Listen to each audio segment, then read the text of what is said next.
And we are live. This is the first of many. Welcome to Sports Chatting with Charlie. I'm your boy Charlie Webb, and you on the web with Charlie Webb. You did.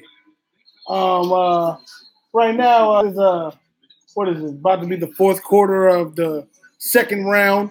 Celtics, Sixers, and the Celtics have a significant lead because the Celtics have great coaching. I don't know how they're winning. They're winning undermanned. They have no Kyrie. They haven't had Gordon Hayward since game one of the season. He's only played 2 minutes and got hurt. And for some reason, these guys are still hanging on. That's props to good coaching. Brad Stevens is probably the best coach outside of Greg Popovich in the entire NBA. And when he gets his guys back, and they're gonna be scary next year. Philly, the Sixers aren't ready for prime time. But we're gonna start off with the NFL draft that just happened. Let's start with the quarterbacks. I think the Browns fucked this one up. Yep, the Browns did typical Brown shit. You know, the Browns are always in position to make dynasties because they're always picking first every year, and they seem to fuck everything up. Like, I've been watching football since 1996. I've been an Eagles fan since 1998. So anybody want to question my fanhood, I got videos from 2009. Fucking mad when we traded Donovan McNabb to the fucking Redskins. All right? So if anybody want to challenge my fanhood, go ahead and do it. I know more about your team than your team, bitch-ass nigga. But, hey, right now, that's nothing. But I say this. I've been watching football practically my whole life. The Browns have always been bad. Always been bad. Always been bad. There was 1 year they were kind of good. Well, they made the playoffs in 2002 with Kelly Holcomb at quarterback, but then, 2007 they had Derek Anderson, Jamal Lewis, and Braylon Edwards, and they went 10-6 and they missed the playoffs. I thought they were going to be good, but they were trash. The Browns have been trash my whole life, my entire life, and they're going to continue this trashness. Now, granted, I think they're going to do better. They picked up Tyrod Taylor. I think Tyrod Taylor, if he gets that starting job and they don't fuck up and give it to Baker Mayfield, I think Tyrod Taylor can put up some numbers. You look at the wide receiver core, they got Josh Gordon. They got Coleman in the slot, and they just picked up Landry. They got some quality running backs. They got that defense in Cleveland is actually pretty good. It's like a lot of the games they lost, they were actually in. It wasn't like they got blown out in every game they were in. But they selected Baker Mayfield. I don't think he's that good. I say that. I don't think he's going to be number one overall pick, slam dunk, future Hall of Fame good. All right. I don't see it. I don't see it. Because at the end of the day, the man is 6 feet tall. He's 6 feet tall. He's going to have to roll out of the pocket just to see. Now, granted, I know that this is my daughter crying in the background. Yeah. Now, granted, I know Russell Wilson is short. He's like, 6'1", 6'2". All right. I know Drew Brees is short. But those guys are high character guys. Now I know Baker Mayfield. I'm not saying I don't like his attitude. I like the competitive fight. I love motherfuckers who have a little bit of dirtbag in them. I do. Because if you play football, I'm sorry, you're gonna have to have a little dirtbag in you. Because you're gonna go on the field and you're gonna have to do some. Now, quarterbacks, that's a different story. Quarterbacks, you shouldn't have a lot of dirtbag in you. Because at the end of the day, you have a whole bunch of 300-pound D linemen that are coming to take your head off. All right? It is what it is, though. Well, yeah, he has character issues. They compare him to Johnny Manziel, and I think that's a little apropos. And you can see it, the attitude. But Johnny Manziel's issues are more like sense of entitlement and alcoholism. This guy, he's a 2-time walk-on. So that shows that he's going to work. He's going to work. But him being able to work doesn't mean he has all the tools. You know, I think Sam Darnold was the best quarterback in the draft. And I think the Browns fucked that up. Now, the Jets getting Sam Darnold. The Jets got Sam Darnold. The Jets actually have a competent quarterback to build for. They actually have a franchise to build upon that. Now that you have your quarterback, you can build on other things. Now, granted, this is New York, and he's in a great situation sitting behind Josh McCown, who's good with, you know, showing young quarterbacks the ropes. And he's going to be behind Teddy Bridgewater, who I don't really think you're looking at Teddy Bridgewater to be a fucking mentor. You're looking at Teddy Bridgewater to be a bridge for the water. Nah. But I think Sam Darnold has the tools to be great. He can make all the throws. He can roll to his left. He can roll to his right. He's big, so we can see over his line. Turnovers were his problem in college, but, you know, what none of these quarterbacks really coming into the league is a finished product. The most finished product, I would say, is Josh Rosen going to Arizona, even though I think Sam Darnold has the most upside. Now, Josh Rosen, that dude going to the Cardinals, he couldn't have asked for a better situation.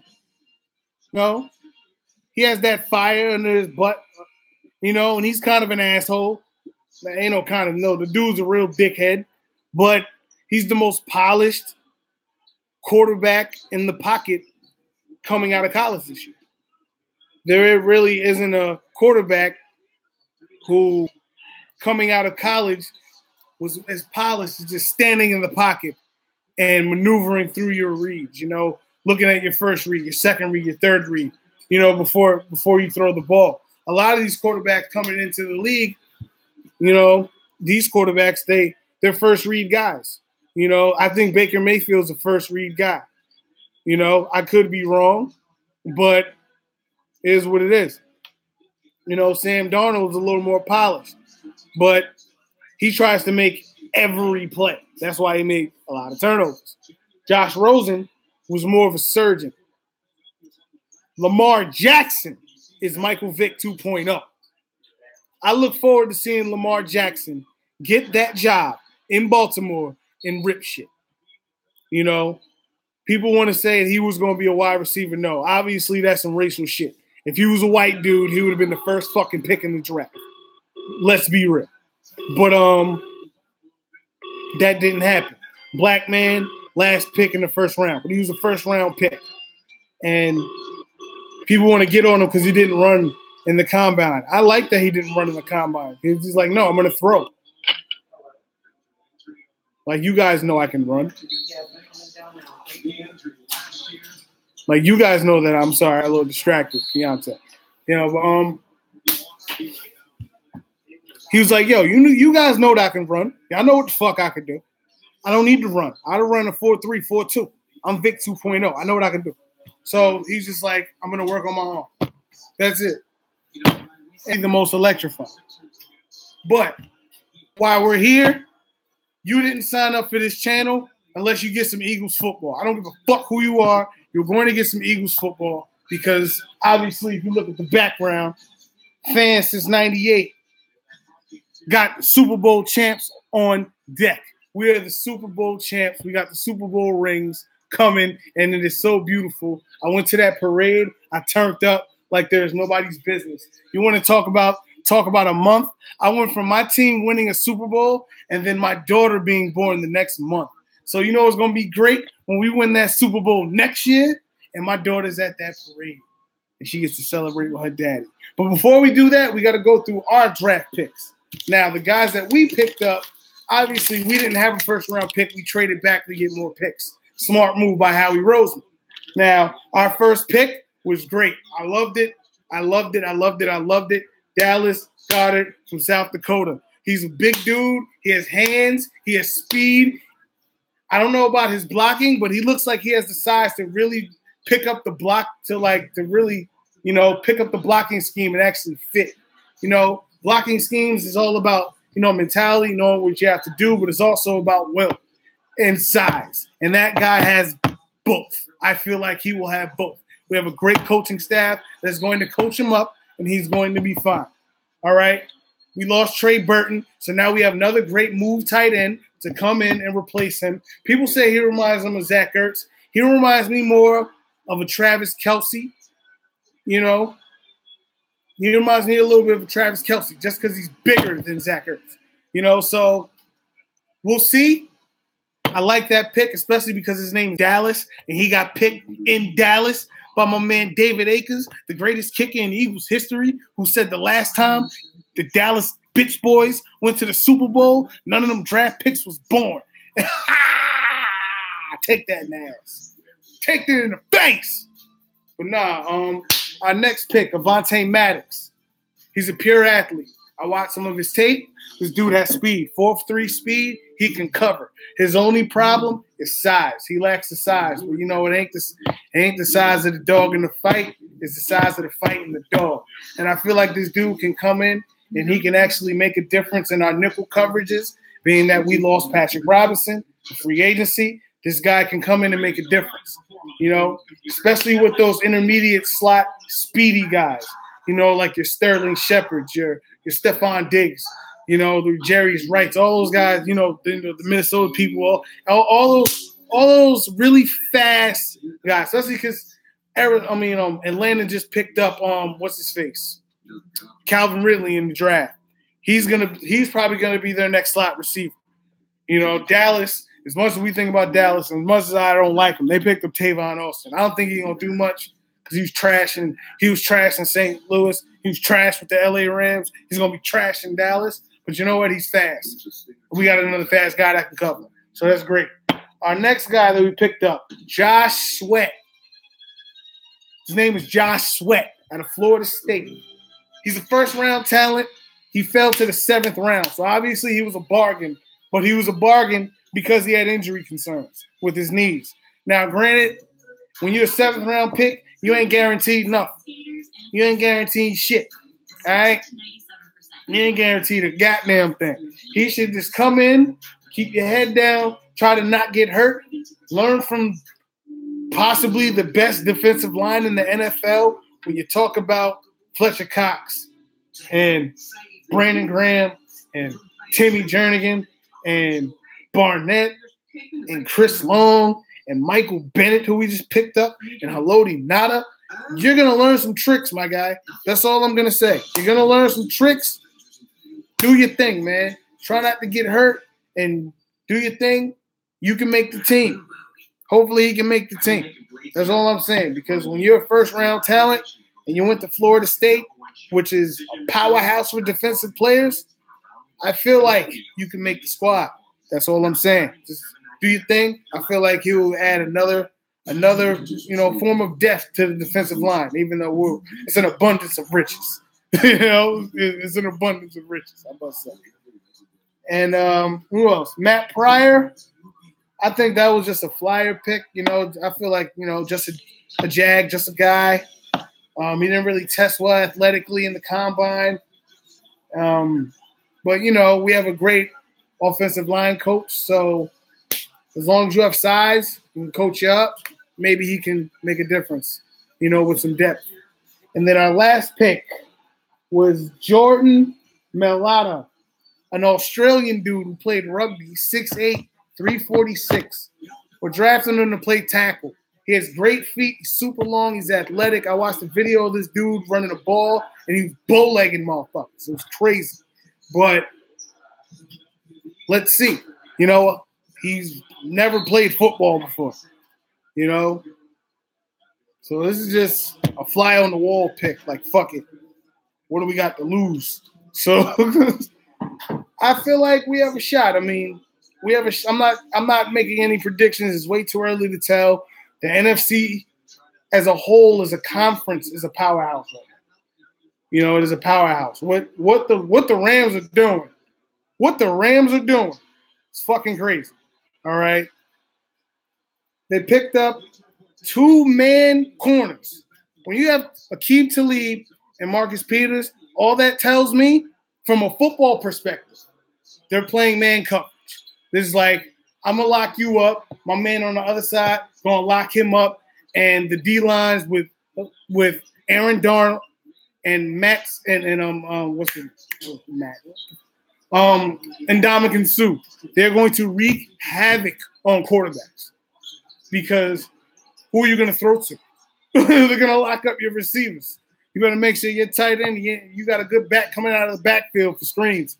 And on offense, forget about it. They picked up Cooks. They still got Gurley in the backfield. Jared Goff is still making strides, and Sean McVay's a year in, so he's scary.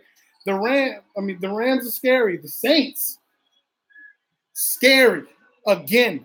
And I thought, as an Eagles fan, I did not want to play the Saints. I was so glad that Minnesota Miracle happened because I was like, yo, we're going to beat the bricks off Minnesota.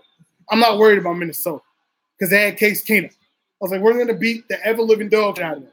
We ain't worried about them because Case Keenum has a wobbly arm and he's not good at throwing, his arm isn't that strong. And when you're playing in Philly in that wind in the cold, you're going to throw some ducks. And he did. So, yeah. And they got tougher. Even in our own division, the Giants, getting Saquon Barkley, I feel like he is Marshall Faulk 2.0. He is a bigger Brian Westbrook. He is all that. He is all that in a bag of chips. This dude is going to come in and rip the league up, and he scares me. I did not want the Giants to draft him at all. But the silver lining is they still have Eli Manning. And as long as they have Eli Manning, I'm not scared of the Giants. So that's a wash. The Redskins, or as I like to call them, the Washington Foreskins, or just that racist team in D.C., that shit is racist. How would you guys feel if there was a team called the Baltimore Blackfaces? I don't think you guys would like that very much. So I don't know if I like the Washington Redskins for a plethora of reasons other than the fact that they're in our division. But I always thank God for the Redskins because they're trash every year, so you don't really have to worry about them. It's always a 3-team race. So you ain't got to worry about them. I'm glad we picked up Nelson Aguilar for his 5th-year option. And boy, did he need to step up that last year because before last year, I was dogging Nelson Aguilar. I thought he was a bum, So I'm just glad that he stepped up. He proved that playing outside wasn't his thing. He's like, look, I'm a speedy guy. I need to play intermediate in the slots. And that's what I'm going to do. And he played in the slots. He's a matchup nightmare for most DBs, for safeties, because he was just too quick and too fast. So let's keep this going. I'm glad we got Mike Wallace to go on the outside next to Alshon and Ertz. This offense is going to be scary, man. We coming for people, man. There is nothing above the repeat, as I've heard on the Great Fourth and John show. Shout out to them. Nothing above the repeat. And I feel like this is our shot to win. Another one. Last year when we lost Carson Wentz, I was skeptical. I'm not going to lie. But then after that Giants game, I was like, hey, you know what? We have a shot. Nick Foles came in and did some things. And he did. And Nicky Sixx is an icon. As the white boys called him in Philly, they called him Big Dick Nick. I ain't going that far. Because I'm not acknowledging another man's pee-pee. I don't go that far, fam. But now that we got football out of the way, we're going to talk some hoops, man. Right now, looking at the score, trying to see it, down 10 are the Philadelphia 76ers with a little less than 7 minutes to go. And, make that 12. But it's like I said, it looks like Brad Stevens is a hell of a coach because you lose Kyrie Irving. You lose Kyrie Irving, who's a top 5 point guard in this league. You lose Gordon Hayward, who's, I'm not going to say he's a top 10 player, but he's certainly top 20. A top 20 swingman in the league. And great wingmen are hard to find. And he's a pretty damn good one. So they lost him the first game of the season. And they are making a statement in this first game of the second round. Now, it is only game one, and the playoffs are all about runs, they're all about adjustments. And I think Philly can come back in game two, and the 76ers can make those adjustments. But the fact that they didn't win, they're not winning, and I think Jaylen Brown didn't play in this game. I didn't really watch this game. I turned it on, and I had family here, they were watching Netflix. I just turned the game on, but I've been hearing Jaylen Brown wasn't going to play. And Jaylen Brown's he would have been a good wing defender for Ben Simmons or Covington or for JJ Redick. So if they're winning without that guy, Philly's not going to win this series if that's the case. Why do you always say that? But if he did play, maybe they can coach around that and they can adjust to Jaylen Brown. But they'll figure something out. I think Brett Brown has proved that he's a pretty good coach. But at the same time, we have to pump the brakes on the Philadelphia 76ers. And we have to pump the brakes on the Philadelphia 76ers because at the end of the day, they're still babies. Joel Embiid is still a baby. Ben Simmons is still a baby, as great as they are. They may be all-time transcendent talents, but they're still babies. Number one. Number two, I feel like they're a piece or two away. And I feel like LeBron isn't the best fit for that team. I actually think Paul George will be a better fit for that team because they need someone who can shoot and who's going to defend and someone who doesn't necessarily need the ball and who can play off the ball. LeBron is a guy who's going to dominate the ball. And if you have a guy like LeBron who dominates the ball, it kind of takes away from Ben Simmons, And Ben Simmons is Magic. He's Magic Johnson. LeBron is a hybrid. He's a hybrid. He's a guy, he's going to give you 40, but he's going to give you 12 assists as well. And he needs the ball to do all of that. Ben Simmons, he's just going to pick his spots. But he mainly wants to pass the ball. He doesn't shoot. I really haven't seen him attempt a jump shot at like 15 feet or beyond. Like, he doesn't take those shots. He's just going to bulldoze himself into the lane, and he can do that right now. Right now, he's playing sheerly off athleticism and obviously basketball IQ because to play the way that he plays, your basketball IQ has to be really high. And the fact that he's able to pick his spots and he's able to read where each man is on the floor at a young age, that's impeccable. Because basketball IQ is something you don't develop when you're a rookie. That's something you develop over time in playoff situations, in final situations, in all type of situations, where if you make a critical error, it's going to cost you, So the fact that he's able to make those adjustments and play with his brain like that it's crazy. The sky's the limit for that kid. And then Joel Embiid, that dude is Akeem Jr. So if they get Paul George, I feel like Philly can go to the finals next year. Now, if they go to the finals this year, which it could happen. It could happen. Philly still could beat Boston, even though I said what I said. And if they do, I feel like there will be a great matchup for Golden State. I think they'll be able to give they'll still lose, but they'll lose in 6. And it will be a compelling story. Like, these young pups are coming up. Now, the Cavaliers, on the other hand, LeBron, SOS. SOS. And, I know LeBron is sick and tired of going to the finals and losing. LeBron's my favorite player. Personally, I think when it's all said and done, he's going to be the GOAT. But I hate to go into NSW topics, but it's kind of like you're watching pornography. This is how I think Cavaliers fans feel, and I think partly LeBron feels in this particular moment. And in moments in the past when he's gone to the finals with subpar teams. It's like you're watching pornography and you're jerking off, and right when you're about to nut, that hairy man ass gets in the way, and it just ruins everything. That's what LeBron going to the finals against Golden State was last year. He's like, oh shit, I'm about to win. No. Same thing, San Antonio. And it's like, it's sad. And this is the worst iteration. This is probably the worst Cavaliers team. This probably since 07. Actually, you know what? That 07 team could beat this team. You have 33-year-old LeBron, 22-year-old LeBron. They will cancel each other out. And 32-year-old LeBron will actually have more of an upside because what he lacks in athleticism, he would have more in basketball IQ and jump shot because that LeBron couldn't shoot. This one can.